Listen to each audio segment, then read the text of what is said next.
Hello नमस्कार दोस्तों, आप सभी का एक और नई वीडियो में स्वागत है। दोस्तों आज की इस वीडियो में हम कक्षा 10 के गणित प्रश्नावली 12.1 हम लोग पढ़ेंगे। दोस्तों 12.1 प्रश्नावली क्या है? वृत्तों से संबंधित क्षेत्रफल। तो सबसे पहले हम लोग दोस्तों इसमें फार्मूला कौन सा अप्लाई करना है, सबसे पहले वहाँ पे हम लोग जान लेते हैं। तो आइए हम लोग सबसे पहले जानते हैं वृत्त। समझ रहे हैं? वृत्त। तो देखिए यहाँ पे वृत्त, ये आकृति हम लोग की वृत्त है, ठीक है।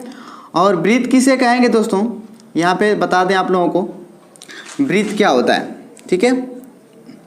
वृत्त दोस्तों एक नियत बिंदु से यानी एक निश्चित बिंदु से समान दूरी पर स्थित सभी बिंदुओं के समुच्चय से जो बनी आकृति होती है उसे हम लोग क्या कहते हैं? वृत्त कहते हैं दोस्तों।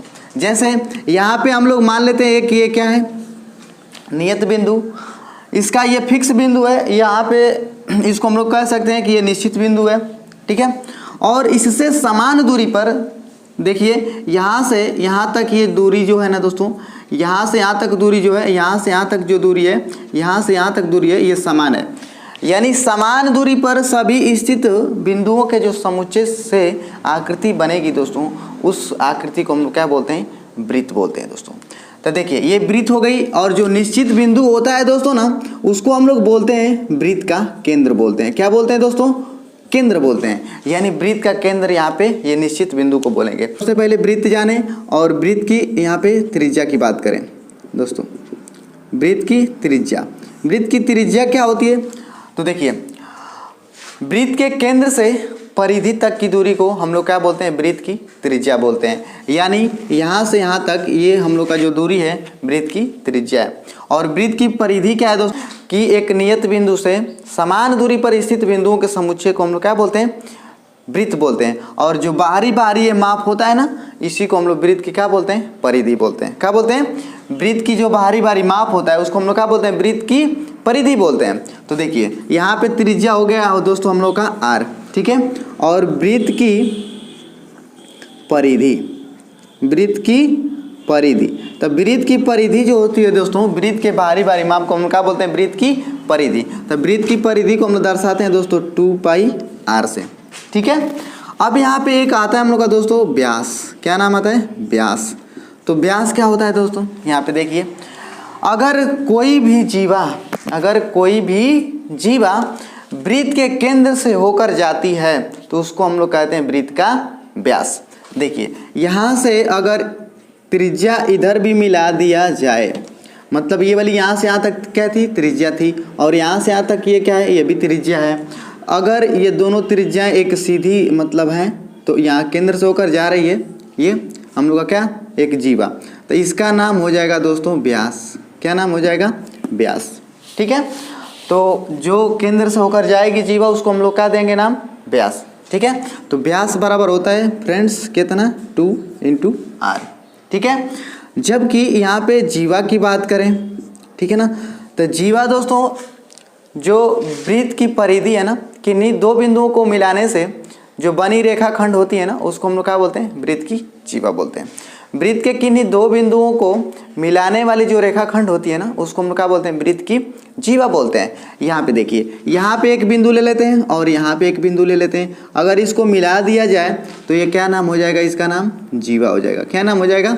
जीवा, ठीक है। तो इसको हम लोग जीवा बोलते हैं। वृत्त के किन्हीं दो बिंदुओं को मिलाने वाली रेखाखंड जो होती है ना, क्या होती है? जीवा होती है। अब वही जीवा जब केंद्र से होकर जाती है तो उसका नाम क्या हो जाता है? व्यास हो जाता है। अब यहाँ पे बात करें वृत्त में सबसे बड़ी जीवा, है ना, वृत्त में सबसे बड़ी जीवा, वृत्त में सबसे बड़ी जीवा दोस्तों होती है ना, वृत्त का क्या होता है? व्यास होता है। वृत्त की सबसे बड़ी जीवा वृत्त का क्या होता है? व्यास होता है। क्या होता है? वृत्त का व्यास होता है, ठीक है। अब देखिए हम लोग का एक सूत्र होता है वृत्त का क्षेत्रफल। क्या होता है? वृत्त का क्षेत्रफल। ये होता है दोस्तों पाई × r², ठीक है ना, पाई × r²। तो ये हम लोग का इस सभी कंसेप्ट को याद रखना है। वृत्त की त्रिज्या r से दर्शाते हैं, वृत्त की परिधि 2πr से दर्शाते हैं, जो वृत्त का व्यास होता है 2r से दर्शाया जाता है, और वृत्त का क्षेत्रफल क्या होता है दोस्तों? पाई × r² होता है। यहाँ पे हम लोग बात करें जैसे ये हम लोग का मान लीजिए एक वृत्त है और वृत्त में एक यहाँ से जीवा खींचा गया है। तो वृत्त की जो जीवा होती है दोस्तों, वृत्त को किन्हीं दो भागों में बांटती है, ठीक है। और प्रत्येक भाग को हम लोग नाम देते हैं वृत्तखंड। क्या नाम देते हैं दोस्तों? वृत्तखंड। ये नाम रहा वृत्तखंड, ठीक है ना। और एक ये बन गया, ये भी क्या बन गया? वृत्तखंड बन गया। बट यहाँ पे देख रहे हैं कि एक बड़ा है और एक क्या है? छोटा। तो छोटे वाले का नाम दिया जाता है लघु। क्या नाम दिया जाता है? लघु। और बड़े वाला का नाम दिया जाता है दीर्घ। तो ये हो गया दोस्तों दीर्घ वृत्तखंड और ये हो गया लघु वृत्तखंड, ठीक है। तो इस प्रकार की जो ये जीवा होती है और इसके संगत जो चाप होते हैं दोस्तों, ये देखिए, इसको हम लोग क्या बोलेंगे? चाप। तो लघु चाप द्वारा बनाया गया वृत्तखंड होगा तो लघु वृत्तखंड होगा। और जब बनाया गया होगा दीर्घ चाप द्वारा तो क्या होगा? दीर्घ वृत्तखंड होगा, ठीक है। इतना कंसेप्ट क्लियर है। तो ये हम लोग का रहा लघु और का दीर्घ वृत्तीय खंड। अब एक आता है दोस्तों हम लोग का इसी में त्रिज्या खंड। क्या होता है? त्रिज्या खंड। तो देखिए त्रिज्या खंड क्या होता है, यहाँ पे कंसेप्ट क्लियर कर लीजिए। ये मान लीजिए हम लोग का क्या है? वृत्त का केंद्र है। वृत्त का क्या है? केंद्र है। दो त्रिज्याएं, वृत्त की दो त्रिज्याएं इस प्रकार की हो दोस्तों, और इसके संगत चाप द्वारा जो बना होता है ना खंड, उसको हम लोग क्या बोलते हैं? त्रिज्या खंड बोलते हैं। क्या बोलते हैं? त्रिज्या खंड बोलते हैं। मतलब वृत्त की त्रिज्या और उसके संगत चाप द्वारा जो बनाया गया खंड होता है ना दोस्तों, उसको हम लोग कहते हैं कौन चीज? इसको बोलते हैं त्रिज्या खंड। ये क्या हो गया दोस्तों? त्रिज्या खंड।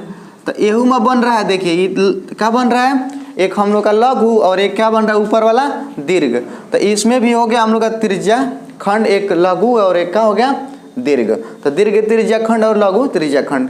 त्रिज्या खंड क्या होता है दोस्तों? तो अभी मैं बताया कि वृत्त की किन्हीं दो त्रिज्याओं और उनके संगत चाप द्वारा जो बना होता है खंड ना, उसको हम लोग क्या बोलते हैं? त्रिज्या खंड बोलते हैं। अगर मान लीजिए कि वृत्त की त्रिज्या r है, सपोज दैट, और यहाँ पे इन त्रिज्याओं के जो संगत चाप ये लगाया गया है, इस ये केंद्र पर ये समझ लीजिए कि 60 अंश का कोण अंतरित कर रहा है, चाहे मान लीजिए थीटा अंश का कोण अंतरित कर रहा है, ठीक है। तो अगर हम लोग को निकालना हो त्रिज्या खंड का कौन चीज? क्षेत्रफल। त्रिज्या खंड का निकालना हो दोस्तों, त्रिज्या खंड का क्षेत्रफल, तो हम लोग का फार्मूला हो जाएगा थीटा बटा के 360 और इंटू पाई और आर स्क्वायर। ये हम लोग का रहा कौन चीज? त्रिज्या खंड का क्षेत्रफल। अगर ये मान लीजिए लघु बन रहा है तो लघु त्रिज्या खंड हो जाएगा, और यहाँ पे दीर्घ बन रहा है तो क्या बन जाएगा? दीर्घ त्रिज्या खंड बन जाएगा, ठीक है ना।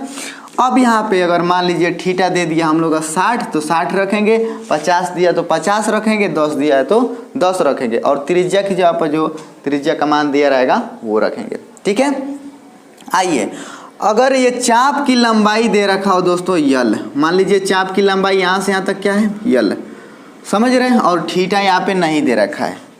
अगर थीटा नहीं दे रखा है और केवल चाप की लंबाई दे रखा है और त्रिज्या दे रखा है, तब हमसे पूछेगा कि त्रिज्या खंड का क्षेत्रफल क्या होगा। तो दोस्तों एक और ही फार्मूला होता है 1/2 और यल इंटू का होता है आर होता है। यल इंटू का होता है आर, 1/2 यल इंटू आर। ये हम लोग का नया एक सूत्र बन गया 1/2 यल इंटू आर। ये भी क्या है? त्रिज्या खंड का क्षेत्रफल है। जब क्या रहेगा? थीटा यहाँ पे नहीं रहेगा और केवल क्या दिया रहेगा? यल इंटू आर दिया रहेगा, तो ठीक है। आइए, अगर हम लोग का मान लीजिए कि यहाँ पे क्षेत्रफल दे रखा हो त्रिज्या खंड का, हमको चाप का लंबाई पूछ रहा हो। क्या पूछ रहा हो? चाप को लंबाई। तो चाप की लंबाई दोस्तों क्या होता है? चाप की लंबाई, ठीक है। चाप की लंबाई दोस्तों यल बराबर होता है theta upon 360 into pi into 2 pi R. ये हम लोग का क्या रहा दोस्तों? ये फार्मूला रहा। अगर ये तीन फार्मूलों को आप याद कर लेते हैं तो 12.1 का जो प्रश्नावली है दोस्तों, आप उसको इजीली आप घर बैठे आसानी से सॉल्व कर सकते हैं, ठीक है। तो हमें उम्मीद है कि आप लोगों का इतना कॉन्सेप्ट क्लियर हो गया होगा। अगर क्लियर हो गया होगा तो अब आइए हम लोग प्रश्नावली को स्टार्ट करते हैं। ठीक है, चलिए आइए देखिए, यहाँ पे पहला सवाल दिया है कि वृत्त का क्षेत्रफल ज्ञात कीजिए जिसकी परिधि यहाँ पे निम्नलिखित दिया है। दोस्तों इसमें 4 सवाल है। पहला प्रश्नावली हम लोग का 12.1 में जो दोस्तों पहला सवाल है उसमें कह रहे हैं कि वृत्त का क्षेत्रफल ज्ञात कीजिए जिसकी परिधि ये निम्नलिखित दिया है। पहला 22, दूसरा 110, तीसरा 77 और चौथा 50 सेंटीमीटर। चलिए हम लोग इसको बारी बारी से सीखते हैं कि इसका कैसे हम लोग क्षेत्रफल निकाला जाएगा। दोस्तों तो सबसे पहले वृत्त की हम लोग का दिया दोस्तों परिधि। तो अभी मैं पिछले कॉन्सेप्ट समझाया हूँ आप लोगों को कि वृत्त की परिधि क्या होती है। तो वृत्त की परिधि होती है दोस्तों, अगर मान लीजिए हम पहला सवाल ले रहे हैं तो वृत्त की परिधि 2 पाई क्या होती है, आर होती है। क्या होती है, 2 पाई आर। तो 2 पाई आर बराबर कितना दे दिया यहाँ पे 22 का दे दिया है 22। अगर हम लोग इसमें से आर निकालना चाहें दोस्तों तो देखिए आर बराबर यहाँ पे निकालेंगे तो देखो 2 पाई यहाँ से गुणा है ना, तो इधर जाएगा तो क्या हो जाएगा, भाग हो जाएगा। तो 22 बटा के क्या हो जाएगा 2 इंटू पाई हो जाएगा। और पाई का मान यहाँ पे बताना भूल गए थे, तो पाई का मान दोस्तों हम लोग का होता है 22 बटा के कितना 7। ये हम लोग का फ्रैक्शन के रूप में है, जबकि इसको हम लोग ऐसे लिखेंगे तो दोस्तों इसका मान पाई बराबर 3 जनरली हम लोग 1/4 रखते हैं। क्या रखते हैं 1/4। पाई का मान यहाँ पे अनलिमिटेड होता है, लेकिन हम लोग को रखना का है 3.14 रखना है। ठीक ना, 3.14 कौन 5, 6, 7 इसी तरह बढ़ता रहता है पाई का मान। तो हम लोग को रखना कितना है 3.14। ठीक है ना, सवाल में जब कह रहा होगा तब भी रखेंगे। ठीक ना, पाई का मान 22/7 चाहे 3.14 जो कह रहा है वो रखेंगे, नहीं कह रहा है तो 22/7 रख के काम चला लेंगे। ठीक है, आइए यहाँ पे आर जब निकालेंगे तो 22 बटा में क्या हो जाएगा 2 पाई। ठीक, इसको हम लोग क्या करेंगे दोस्तों, देखिए यहाँ पे 22 और 2 गुणते पाई का मान रख देते हैं 22 बटा के कितना 7। यहाँ पे सवाल में नहीं कह रहा है कि पाई का मान 3.14 रखो, है ना, ये फिक्स नहीं होता है दोस्तों, इसीलिए यहाँ पे नहीं कहता है बार बार, कभी कभी कैलकुलेशन ज़्यादा होता है तो ही कहता है। ठीक है, यहाँ पे देखिए ये जाएगा ऊपर। ठीक है, तो ये देखिए 22 गुणते 7 और बटा में 2 इंटू कितना 22। अब पहाड़ा याद है 22 का, तो 22 से कम 22 एक बार में कट गया, तो इस 7 से कम का हो गया 7, अब बटा में क्या है 2 है, तो 7 बटा में कितना आ गया 2 आ गया। क्या आ गया, वृत्त की त्रिज्या आ गई। अब हम लोग वृत्त का क्षेत्रफल का सूत्र याद है, आइए वृत्त का क्षेत्रफल का हम लोग सूत्र यहाँ पे याद हो, हम लोग का पीछे बता चुके हैं। वृत्त का क्षेत्रफल होता है दोस्तों पाई इंटू आर स्क्वायर। अभी देखो पाई का मान हम लोग क्या रखेंगे 22 बटा के 7, है ना, और आर 2 बार है ना, आर स्क्वायर का मतलब आर गुणते आर, आर स्क्वायर का मतलब क्या, आर स्क्वायर का मतलब आर गुणते आर। ठीक है, तो देखिए आर की जगह क्या रखेंगे 7 बटा के 2 और क्या रखेंगे 7 बटा के 2 बार। ठीक है, तो देखिए एक बार से 7 से 7 क्या हो गया कैंसिल, हाई देखिए कट गया 11 बार में ना, तो 11 7 क्या हो जाएगा 77 बटा में कितना 2। अब ये हम लोग का क्या हो गया आंसर हो गया। अगर इसको आप डिवाइड करिएगा तो इसका और ही आंसर आ सकता है, कटा लीजिए इसको मन करे तो, है ना।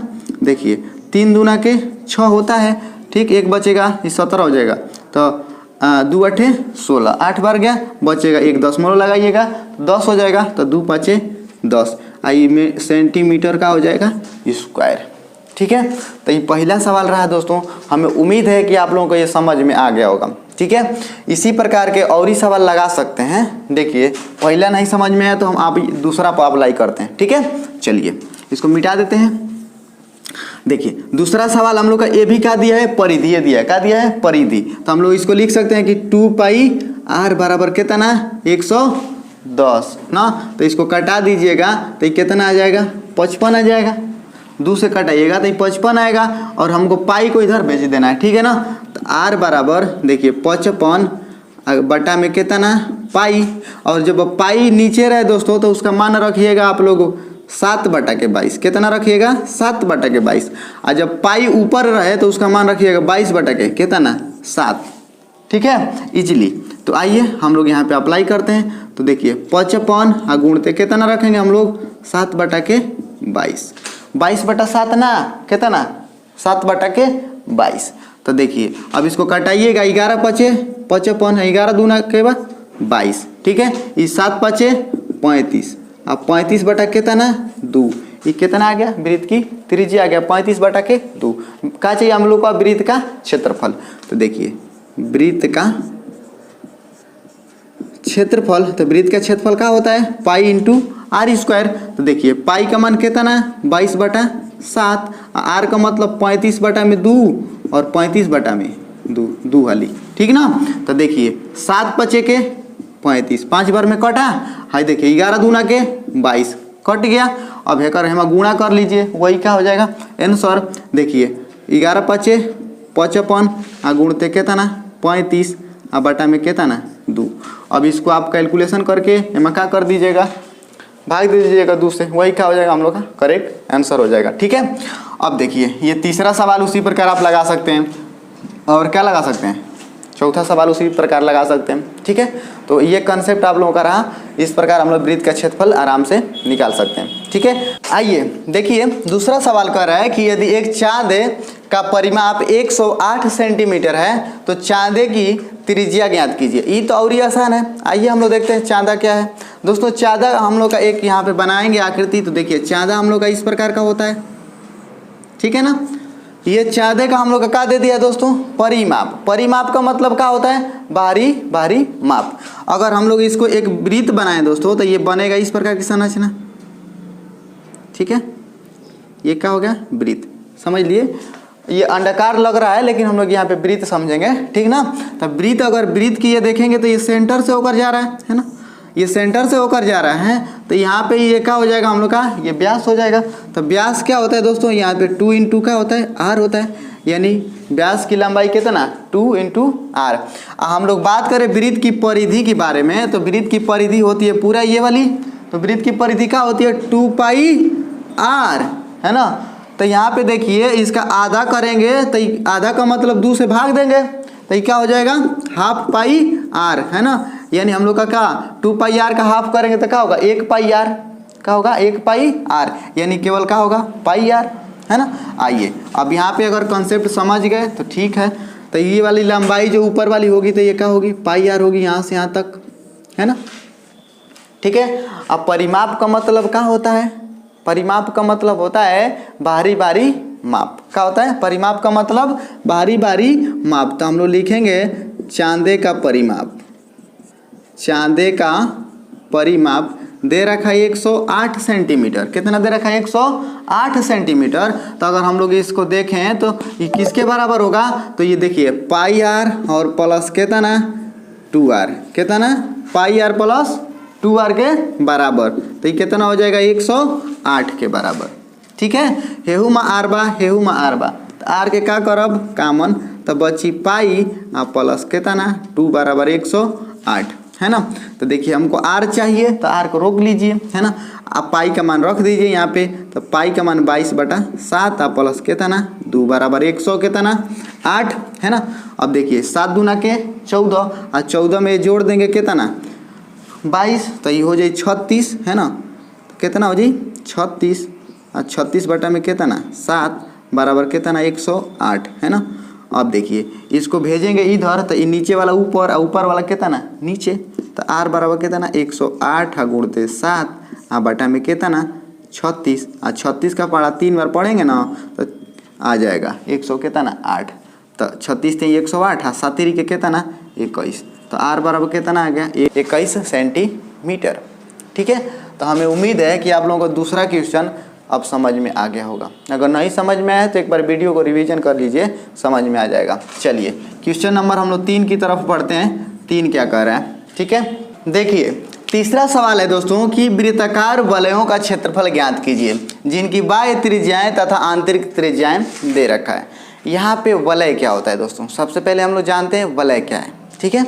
आइए देखिए एक ही केंद्र से जब हम लोग वृत्त खींचेंगे, ये समझ ये केंद्र हो गया और इसे एक वृत्त खींच लिए, एकरा से थोड़ा सा बड़ा त्रिज्या लेकर, है ना। एकरा से जो ये त्रिज्या है ये मान लेते हैं स्मॉलर है, इससे जो बड़ा हम लोग का क्या है एक त्रिज्या लेंगे और इसी केंद्र से हम लोग एक और वृत्त खींच देंगे। तो ये जो बीच वाला पार्ट ये बनेगा दोस्तों, इसी को हम लोग क्या कहते हैं वलय कहते हैं। क्या कहते हैं वलय।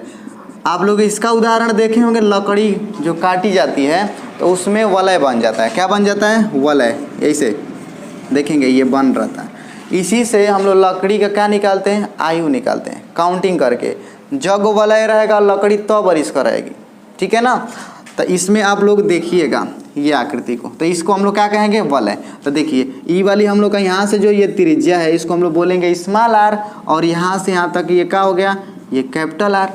ठीक है, तो इनमें देख 4 सवाल देखिए दिया है कि आर बराबर 17 और स्मॉल आर बराबर कितना 16। अगर यहाँ पे हम 16 रख दें और यहाँ पे 17, ठीक है, तो जो वलय बनेगा उसका क्षेत्रफल निकालने के लिए तो हम लोग क्या करेंगे, बड़े वृत्त का क्षेत्रफल माइनस छोटे वृत्त का क्षेत्रफल अगर निकाल देंगे तो ये क्या बचेगा, बीच वाला बनेगा। यानी मान लीजिए कि रास्ता है, हाई पार्क है, इनका है, हाई रास्ता है, हाई का है, पार्क है, और पार्कवा के बाहर बाहर का बना दिया गया, रास्ता बना दिया गया। तो रास्ता का क्षेत्रफल निकालना है तो कैसे निकालेंगे, तो वलय का क्षेत्रफल निकालेंगे। तो आइए यहाँ पे हम लोग सीखते हैं वलय का क्षेत्रफल कैसे निकालेंगे। तो देखिए आप लोगों को बस एक फार्मूला याद रखना है कि वलय का क्षेत्रफल, वलय का जो क्षेत्रफल होगा दोस्तों, पाई और ब्रैकेट में capital R square minus small R square. बस सिंपल सा याद है, हो जाएगा आप लोगों को। पाई ब्रैकेट में capital R square minus small R square, ये क्या हो गया, वलय का क्षेत्रफल हो गया। तो आइए हम लोग देखते हैं यहाँ पे अप्लाई करके। पाई का मान क्या रखेंगे, 22/7 रखेंगे, और आर की जगह पर क्या रखेंगे, 17। बड़का की आर जगह पर क्या रखेंगे 17, और छोटका की जगह पर क्या रखेंगे 16। ठीक है, इसका स्क्वायर करेंगे दोनों का। अब यहाँ पे आप दो प्रकार से लगा सकते हैं, या तो 17 का स्क्वायर कर ली के और 16 का स्क्वायर घटा दीजिए और उसमें 7 से भाग देकर ये भी आंसर ला सकते हैं। बट दोस्तों हम लोग एक और फार्मूला अप्लाई करेंगे। जैसे यहाँ पे देखिए हम लोग पढ़े होंगे ए स्क्वायर माइनस का बी स्क्वायर, ये इजीली हो जाएगा। मान लीजिए ये तो छोटा है, अगर 16 और 17 का स्क्वायर है तो आपको इजी लगेगा, क्योंकि 17 का स्क्वायर आपको पता है 289, 16 का स्क्वायर 256, ये सबको पता है। लेकिन अगर मान लीजिए ये बड़ा दे दें है ना नंबर, जैसे मान लीजिए यहाँ पे 50, 60, 70, 80, 90 ऐसे दे दे, तो आप लोगों का स्क्वायर निकालना थोड़ा सा मुश्किल टाइप का होगा। तो यहाँ पे कुछ नहीं करना है आप लोगों को। ए स्क्वायर माइनस बी स्क्वायर का फार्मूला पढ़े, ये होता है फर्स्ट ब्रैकेट में ए प्लस का बी और सेकेंड ब्रैकेट में ए माइनस का बी। बस इसी पर रख दीजिए। देखिए ए स्क्वायर दिख ही रहा है, बी स्क्वायर दिख ही रहा है, उस पर रख लीजिए। तो देखिए ये हो जाएगा 22/7, और ये हो जाएगा 17 प्लस कितना 16 एगो कोष्टक में, और दूसरा कोष्टक में 17 माइनस 16। ठीक है, तो ये हो जाएगा 22/7, और इसको जोड़ दीजिएगा तो 7 6 13 है ना, और 1 1 2 है, इसीलिए कितना 3। ठीक है, और ये हो जाएगा गुणते कितना 1, 17 में से 16 जाता कितना 1 है ना, तो ये हो जाएगा हम लोग का 33 है। इसमें गुणा कर दीजिएगा है ना, 33 में क्या करा से 22 है, तो 22 3 66, और 22 3 66, हाँ इसीलिए 6 कितना 72 है ना, कितना हो जाएगा 66 6 72, और फिर इसमें 7 से क्या कर दीजिएगा भाग दे दीजिएगा। यही हम लोग का क्या हो जाएगा आंसर हो जाएगा। यानी देखिए भाग दीजिएगा तो कितना होगा 7 एकम 7 है ना, 7 एकम 7, यहाँ पे भाग नहीं जाएगा तो 0 लगाएंगे। 26 होगा तो 7 तिरी के 21, 7 तिरी के 21, और फिर कितना बचेगा 5 बचेगा, 10 मोलो लगाइए 50 होगा, 7 7 49, 1 बचेगा 10 होगा, तो 7 एकम 7, 3 बचेगा 7 चौक 28, ये बढ़ता रहेगा इतना सेंटीमीटर स्क्वायर। ठीक है, तो वलय का क्षेत्रफल आप लोग इस प्रकार से आराम से निकाल सकते हैं। ठीक है, अगर जिनको नहीं समझ में आया चलिए हम लोग दूसरा लगा कर देख लेते हैं, समझ में आ जाएगा। देखिए यहाँ पे दूसरा कैपिटल आर बराबर दे रखा है कितना 13, ये दूसरा सवाल है, और स्मॉल आर बराबर कितना दे रखा है 11। तो पाई क्षेत्रफल निकालना है, क्या निकालना है वलय का क्षेत्रफल। तो पाई की जब रख रहे हैं 22/7, और कैपिटल आर स्क्वायर तो 13 का स्क्वायर माइनस ये कितना 11 का स्क्वायर है ना, तो 22/7, ये हो जाएगा 13 और प्लस कितना 11, और 13 और माइनस कितना 11। ठीक है, तो देखिए 22/7 है ना, और ये कितना हो जाएगा 24, और ये गुणते कितना हो जाएगा 2 है ना। अब इसमें गुणा कर दी, देखिए 22 दूना के 44 है ना, 22 दूना के 44, और गुणते 24, और बटा में कितना 7। तो देखिए 24 चौके कितना होता है 24 चौके 96, 96 के क्या लिखेंगे 6, हासिल बचेगा 9, और 24 चौके 96, और 96 में 9 जोड़ दीजिएगा तो 9 6 15, यानी 1 10 105 हो गया। तो 100 यहाँ पे 5 रख लीजिए, और बटा में कितना 7, इसको कटा दीजिए 15 7 1 कितना 105 हो जाएगा है ना। ये भाग नहीं जाएगा तो यहाँ पे 0 बढ़ा लीजिएगा। ठीक है, और 10 60 होगा 7 8 56, यानी ये सेंटीमीटर स्क्वायर हो जाएगा। ठीक है, तो इस प्रकार बच्चों आप क्या निकाल सकते हैं, वलय का क्षेत्रफल। तो हमें उम्मीद है कि आप लोगों को ये वीडियो अच्छी लगी होगी। ठीक है, और इस वीडियो से आप लोगों को कुछ भी सीख मिली है दोस्तों। ठीक है, तो अपने दोस्तों के साथ इस वीडियो को ज़्यादा से ज़्यादा शेयर करिएगा, और चैनल पे पहली बार विजिट कर रहे हैं तो चैनल को सब्सक्राइब कर पास वाली घंटी को जरूर प्रेस करिए, ताकि आने वाली वीडियो का नोटिफिकेशन सबसे पहले आपको मिले। ठीक है, तो मिलेंगे अगली वीडियो में। अगर आप लोगों को वीडियो अच्छी लगी है तो बताइए कमेंट करके कि वीडियो कैसी लगी है, और अगला क्वेश्चंस आपको चाहिए तो वो भी कमेंट करिए कि हमको अगला क्वेश्चन की ज़रूरत है। ठीक है, तो मिलते हैं अगली वीडियो में, तब तक जय हिंद, बाय बाय।